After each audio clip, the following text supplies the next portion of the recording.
নির্বাচন আয়োজনে ইসিকে প্রধান উপদেষ্টার কার্যালয়ের চিঠি 22 সেপ্টেম্বরের মধ্যে সব প্রস্তুতি শেষ হবে বলেন সিইসি। 24-এর এই দিনে ঠিক হয় অন্তর্বর্তী সরকারের কাঠামো। আয়নাঘর থেকে মুক্তি পান বন্দীরা, বাধাহীন সমাবেশ করে বিএনপি। সরকারের 1 বছর এলো সুখবর, রিজার্ভ বেড়ে দাঁড়ালো $30 বিলিয়ন উপর, অর্থনীতিতে গতি। আবু সাইদ হত্যা মামলার অভিযোগ গঠন, বিচার শুরুর আদেশ। শেখ হাসিনার বিরুদ্ধে আরও 2 জনের সাক্ষ্য ও জেরা। কুষ্টিয়ায় ভুয়া নিয়োগে বেতন তোলেন নিম্ন মাধ্যমিকের 2 শিক্ষক, অভিযোগ তদন্তে নেমেছে শিক্ষা অফিস। চুয়াডাঙ্গায় রেল ওভারপাস নির্মাণ, 1 বছরের প্রকল্প শেষ হয়নি, 2 বছরেরও খোরাখুরিতে নাগরিক ভোগান্তি চরমে। এবং রাশিয়া থেকে তেল কেনায় ভারতকে শাস্তি দিচ্ছে ট্রাম্প, শুল্ক বাড়ল আরও 25%, দাঁড়ালো 50-এ।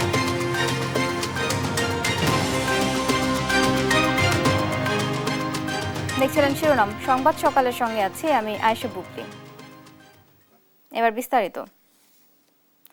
ত্রয়োদশ জাতীয় সংসদ নির্বাচন আয়োজনে প্রস্তুতি সম্পূর্ণ করতে নির্বাচন কমিশনকে চিঠি দিয়েছে প্রধান উপদেষ্টার কার্যালয়। বিষয়টি নিশ্চিত করেন প্রধান উপদেষ্টার প্রেস সচিব শফিকুল আলম। বুধবার তার ভেরিফাইড ফেসবুকে অ্যাকাউন্টে এক পোস্টের মাধ্যমে বিষয়টি জানান তিনি। বিস্তারিত জানাচ্ছেন মাগদুরা মিতি। গেল মঙ্গলবার জুলাই গণঅভ্যুত্থান দিবসে জাতির উদ্দেশ্যে ভাষণে প্রধান উপদেষ্টা ডক্টর মোহাম্মদ ইউনূস ঘোষণা দেন আগামী রমজানের আগেই ফেব্রুয়ারিতে নির্বাচন আয়োজনের। আমরা আশা করছি ঐকমত্যের ভিত্তিতে ভাষণে প্রধান নির্বাচন কমিশনারের কাছে নির্বাচন আয়োজনের জন্য সকল প্রস্তুতি সম্পন্ন করতে নির্বাচন চিঠি পাঠানো হবে বলেও জানান প্রধান উপদেষ্টা।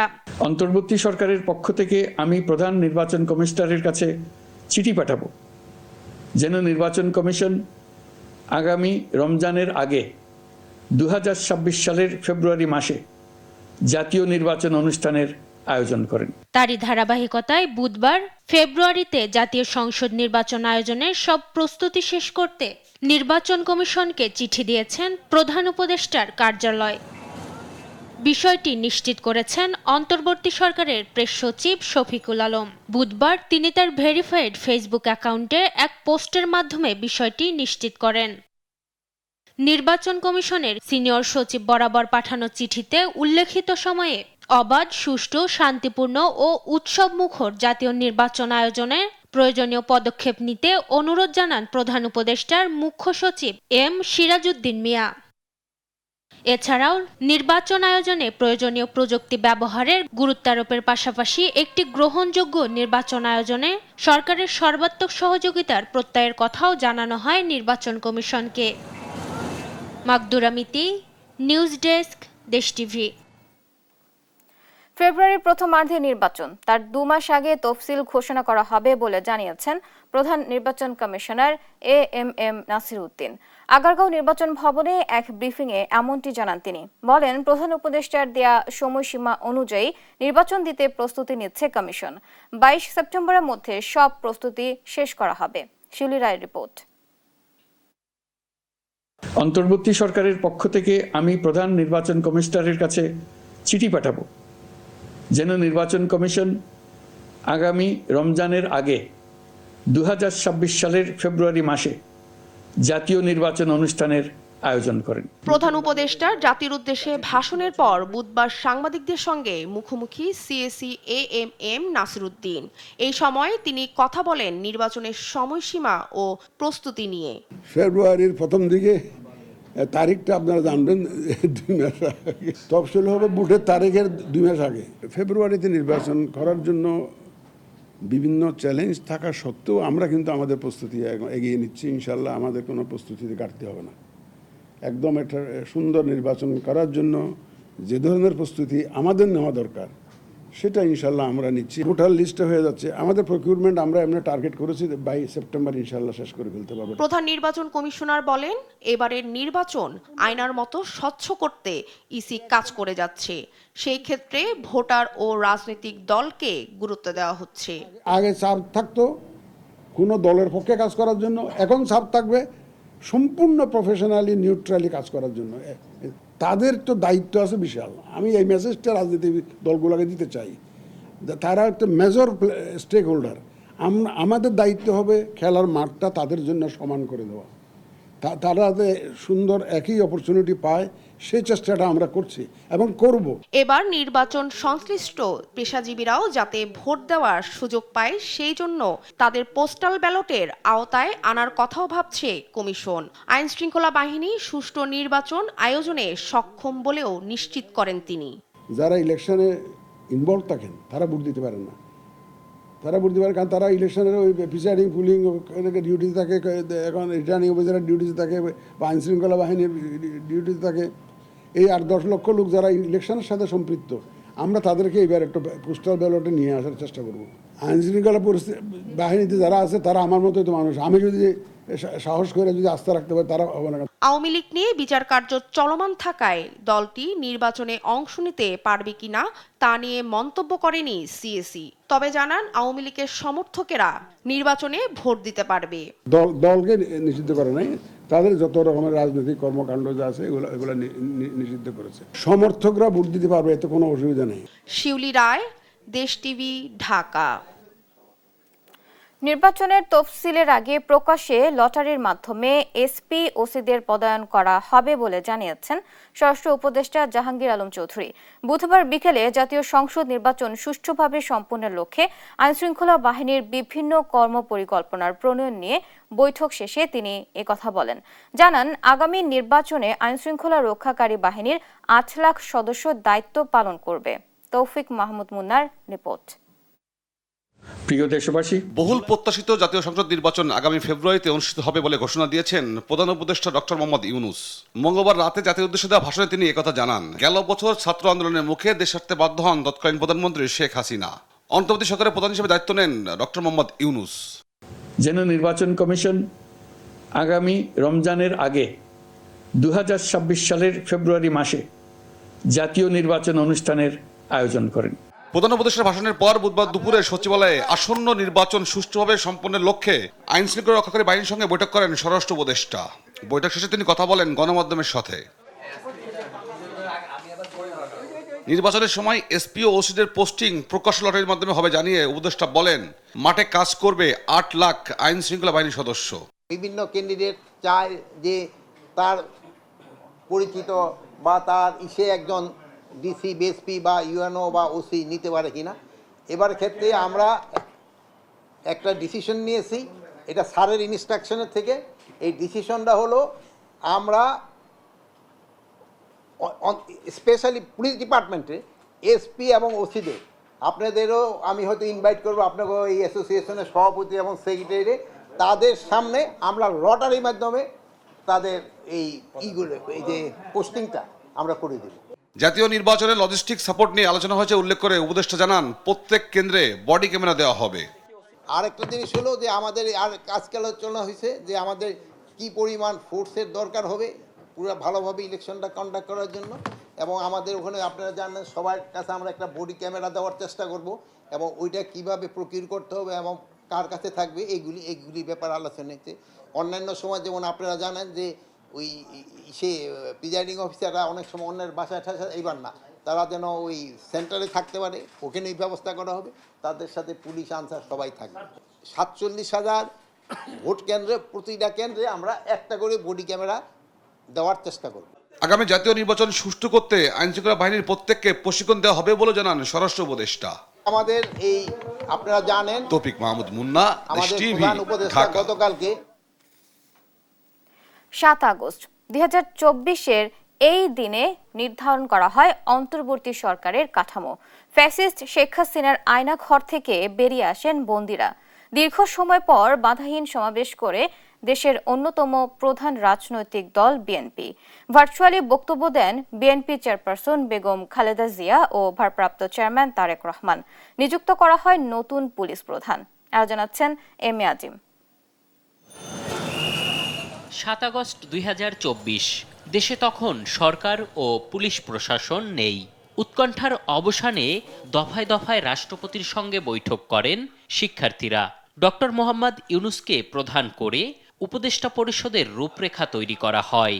ঠিক করা হয় 15 উপদেষ্টার নাম। শুধু আলোচনা নয়, সেদিন মাইকেল চাকমার মুক্তি হাসিনার আয়নাঘরের সত্যতা উপস্থাপন হয় দেশবাসীর কাছে। গুম হওয়া স্বজনদের ফিরে পেতে ডিজিএফআই কার্যালয় সহ বিভিন্ন স্থানে ভিড় করতে শুরু করেন স্বজনরা। সেদিন 15.5 বছর পর স্বাধীনভাবে আবারও সমাবেশ করে দেশের অন্যতম প্রধান রাজনৈতিক দল বিএনপি। নেতাকর্মীদের সঙ্গে ভার্চুয়ালি যুক্ত হয়ে বক্তব্য দেন বিএনপির চেয়ারপারসন বেগম খালেদা জিয়া ও ভারপ্রাপ্ত চেয়ারম্যান তারেক রহমান। নিযুক্ত করা হয় পুলিশের নতুন আইজিপি মোহাম্মদ মইনুল ইসলামকে। থানাগুলোর কার্যক্রম শুরু করতে কাজ শুরু করেন তিনি। নিজ নিজ দায়িত্ব পালনে আত্মনিয়োগ করুন। এম এ আজিম, দেশ টিভি, ঢাকা। স্বপ্নের বাংলাদেশ বিনির্মাণে সবার সমর্থন চাইলেন বিএনপির ভারপ্রাপ্ত চেয়ারম্যান তারেক রহমান। রাজধানীর নয়াপল্টনে বুধবার জুলাই গণ অভ্যুত্থানের 1 বছর পূর্তি উপলক্ষে বিএনপির বিজয় শোভাযাত্রা পূর্ব সমাবেশে একথা বলেন তিনি। রাজনৈতিক দলগুলোর মাঝে ভিন্ন মত থাকলেও মুখ দেখাদেখি বন্ধ করা যাবে না উল্লেখ করে তারেক রহমান বলেন, ফ্যাসিবাদ বিরোধী ঐক্য ধরে রাখতে হবে। নিয়াজ মোর্শেদের প্রতিবেদন। এই জয়গান বিজয়ের উল্লাস দীর্ঘ 15.5 বছরের স্বৈরশাসন ব্যবস্থা অবসানের। ছাত্র জনতার গণ আন্দোলনের 1 বছর পূর্তি উপলক্ষে বিজয় শোভাযাত্রা কর্মসূচিতে বিএনপি নেতাকর্মীদের ঢলে রাজধানীর নয়াপল্টন ও আশেপাশের এলাকা পরিণত হয় জনসমুদ্রে। নির্ধারিত সময়ের আগেই মিছিল নিয়ে কেন্দ্রীয় কার্যালয় এলাকায় জড়ো হয় ঢাকা বিভাগের বিভিন্ন জেলার নেতাকর্মীরা। কারো হাতে দলীয় পতাকা, আবার কারো হাতে ফেস্টুন ও ব্যানার। দলীয় স্লোগানের সঙ্গে নেতাকর্মীদের নাচ গান সমাবেশে যোগ করে নতুন মাত্রা। বিজয় র্যালির আগে সংক্ষিপ্ত সমাবেশে বক্তব্য রাখেন সিনিয়র নেতারা। বলেন, এটি শুধু বিজয় উদযাপন নয়, নতুন শুরুর বার্তা। শোভাযাত্রায় জনস্রোত প্রমাণ করে জনগণই ক্ষমতার উৎস। নতুন বাংলাদেশে কার্যকর গণতন্ত্র প্রতিষ্ঠার কথাও বলেন তারা। শহীদদের আত্মার শ্রদ্ধা জানানোর জন্য এবং তাদের পরিবারবর্গের প্রতি সম্মান জানানোর জন্য প্রত্যেকটি সংস্কার পরবর্তীতে নির্বাচিত জাতীয় সংসদের মাধ্যমে বাস্তবায়িত হবে। বৃহত্তর গণতন্ত্রের স্বার্থে, জাতিকে ঐক্যবদ্ধ রাখার স্বার্থে, আগামী দিনে এই দেশে একটি সুষ্ঠু ভোটের স্বার্থে আমরা সকল কিছু মেনে নিয়েছি।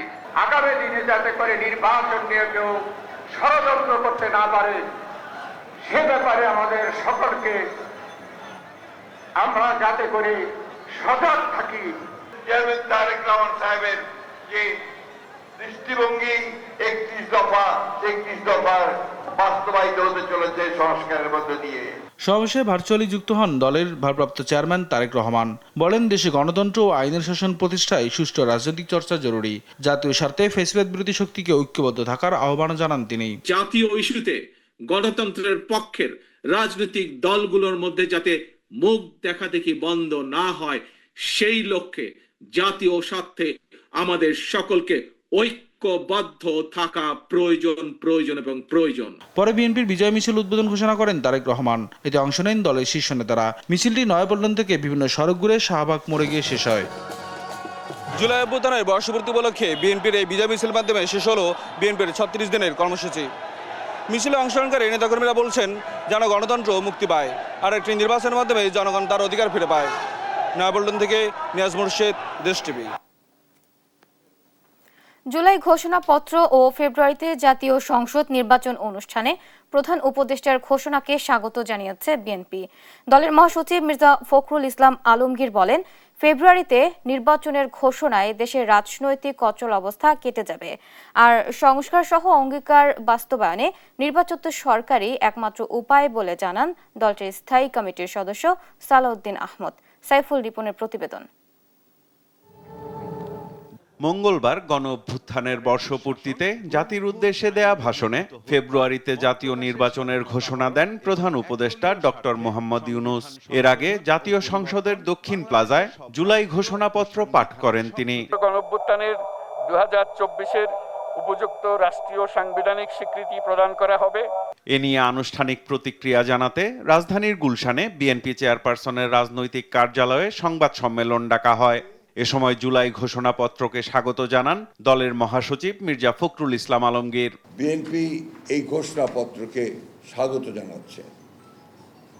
বিএনপি বিশ্বাস করে এই ঘোষণাপত্রে রাজনৈতিক দলগুলো যে অঙ্গীকার করেছে তা পালনের মধ্য দিয়ে এক নতুন গণতান্ত্রিক বাংলাদেশে রূপান্তরের কাজ শুরু হবে।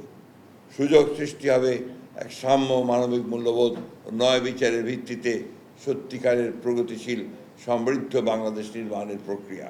ফেব্রুয়ারিতে নির্বাচন অনুষ্ঠানে প্রধান উপদেষ্টার কাজ শুরু করার ঘোষণাকেও স্বাগত জানান তিনি। এই ঐতিহাসিক ঘোষণা বাংলাদেশে রাজনৈতিক অচলাবস্থা কাটিয়ে উঠবে এবং গণতন্ত্র উত্তরণের পথকে সুগম করবে। বিএনপি মনে করে এই নির্বাচন সুষ্ঠু, অবাধ, নিরপেক্ষ ও সকলের কাছে গ্রহণযোগ্য করার জন্য সরকার ও নির্বাচন কমিশন সকল ব্যবস্থা গ্রহণ করবেন। প্রফেসর ইউনূস নিশ্চয়ই এখন পর্যন্ত যতগুলো কাজ করে এসেছেন তাতে করে উনি প্রমাণ করেছেন যে ভবিষ্যতেও তিনি নির্বাচনকে সুষ্ঠু, অবাধ করার জন্য এমন কিছু করবেন না যেটা প্রশ্নবিদ্ধ হবে। জুলাইয়ের অঙ্গীকার কিভাবে বাস্তবায়ন হবে, সাংবাদিকদের এমন প্রশ্নের জবাব দেন দলটির স্থায়ী কমিটির সদস্য সালাউদ্দিন আহমদ।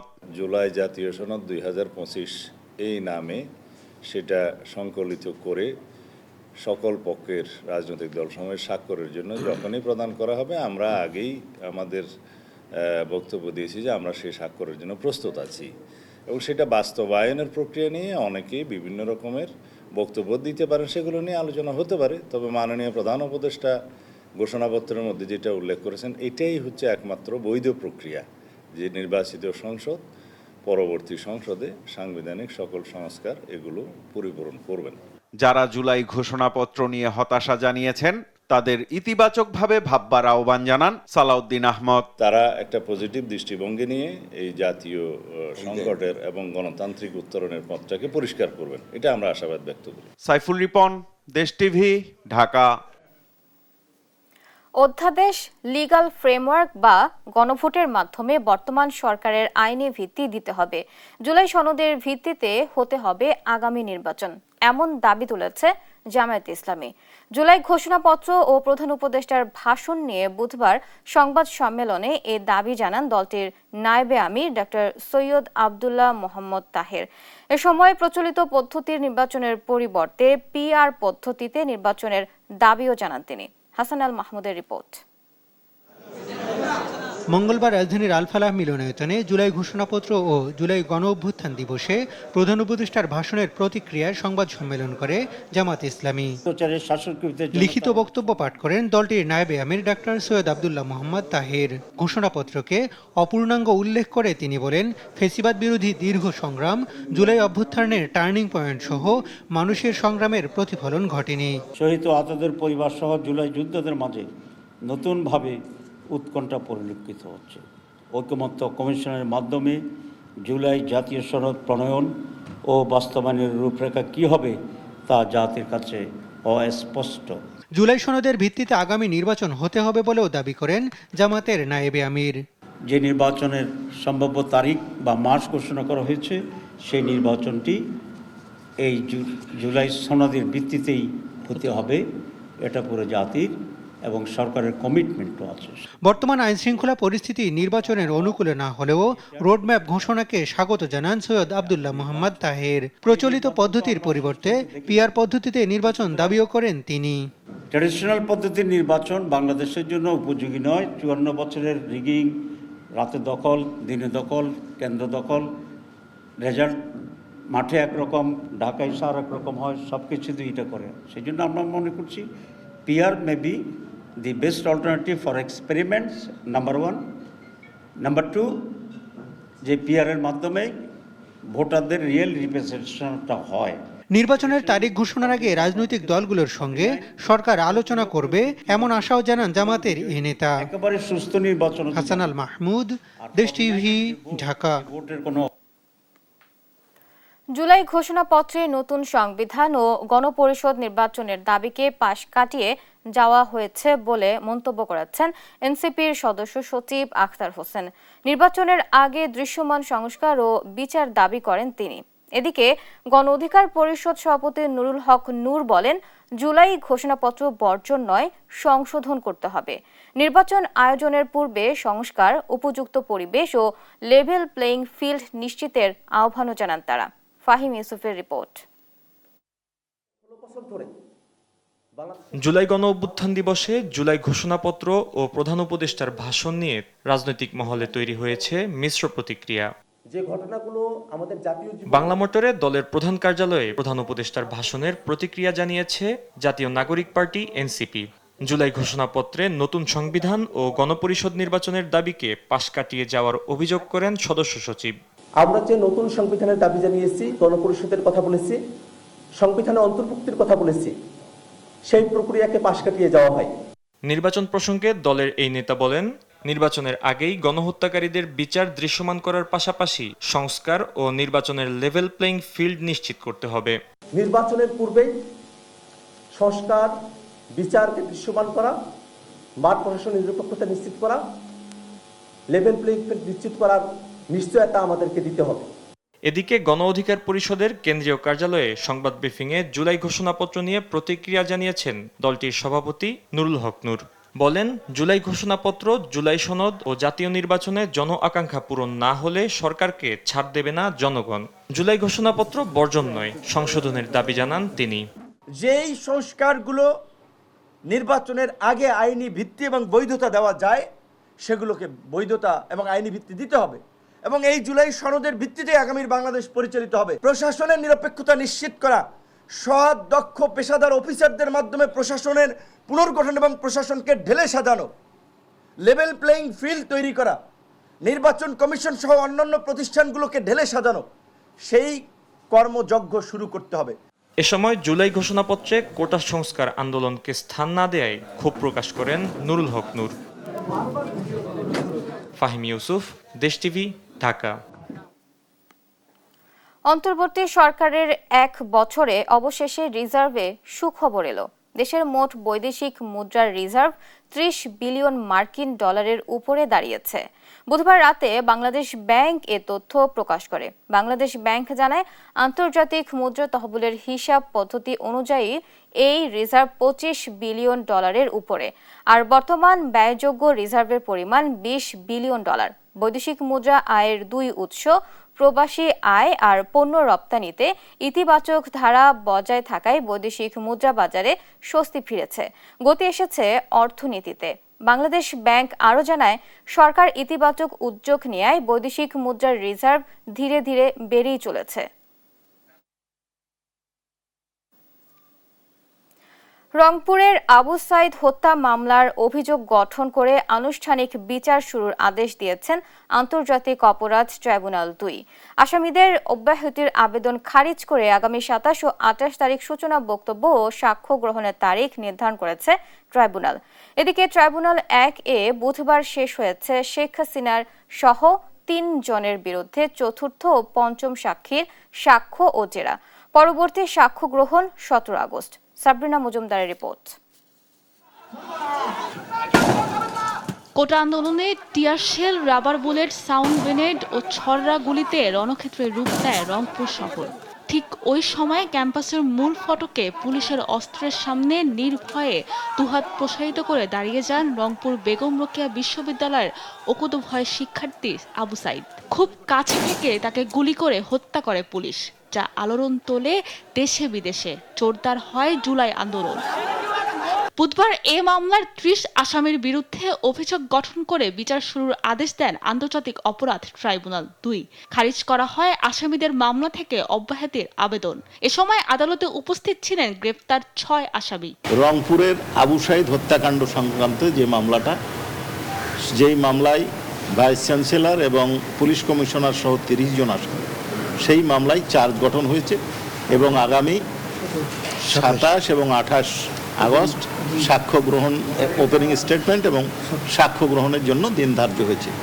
এদিকে শেখ হাসিনা ও আসাদুজ্জামান খান কামালের বিরুদ্ধে গণহত্যা মামলায় তৃতীয় দিনের মতো সাক্ষ্য গ্রহণ ও জেরা হয়। আবু সাইদ হত্যায় শেখ হাসিনা, বিশ্ববিদ্যালয় প্রশাসন ও পুলিশ কর্মকর্তাদের বিচার চাইলেন মামলার চতুর্থ সাক্ষী পেরোবির এক নারী শিক্ষার্থী। সাক্ষ্য দেন ঘটনাস্থলে উপস্থিত বেসরকারি টিভি চ্যানেলের এক সাংবাদিকও। এ সময় আদালতে হাজির ছিলেন আসামি থেকে রাজসাক্ষী হওয়া সাবেক আইজিপি চৌধুরী আব্দুলাল মামুন। পরে 17 আগস্ট সাক্ষ্য গ্রহণের পরবর্তী দিন ধার্য করেন ট্রাইব্যুনাল 1। 2 জন সাক্ষীর আমরা হাজিরা দিয়েছিলাম। একজনের নাম হচ্ছে রিনা মুর্মু তিনি ঘটনার প্রত্যক্ষদর্শী। অপর একজন হচ্ছেন এনটিভির সাংবাদিক মইনুল হক সাহেব। উনি আবু সাঈদের যে হত্যাকাণ্ড, জুলাই বিপ্লবের প্রথম শহীদ, সেই হত্যাকাণ্ডের সরাসরি সম্প্রচার লাইভ টিভিতে হয়েছিলেন, তিনি তার বর্ণনাকারী। রিনা মুর্মু এই ঘটনায় আসামি হিসাবে বা দায়ী হিসাবে শেখ হাসিনা, বিশ্ববিদ্যালয় কর্তৃপক্ষ এবং পুলিশ প্রশাসনকে দায়ী করেছে। এছাড়া রামপুরাতে কার্নিশের ঝুলে থাকা ব্যক্তিকে গুলির মামলায় সাবেক ডিএমপি কমিশনার হাবিবুর রহমান সহ 5 জনের বিরুদ্ধে ট্রাইব্যুনালের প্রতিবেদন জমা দিয়েছে তদন্ত সংস্থা। সাবরিনা মজুমদার, দেশ টিভি, ঢাকা।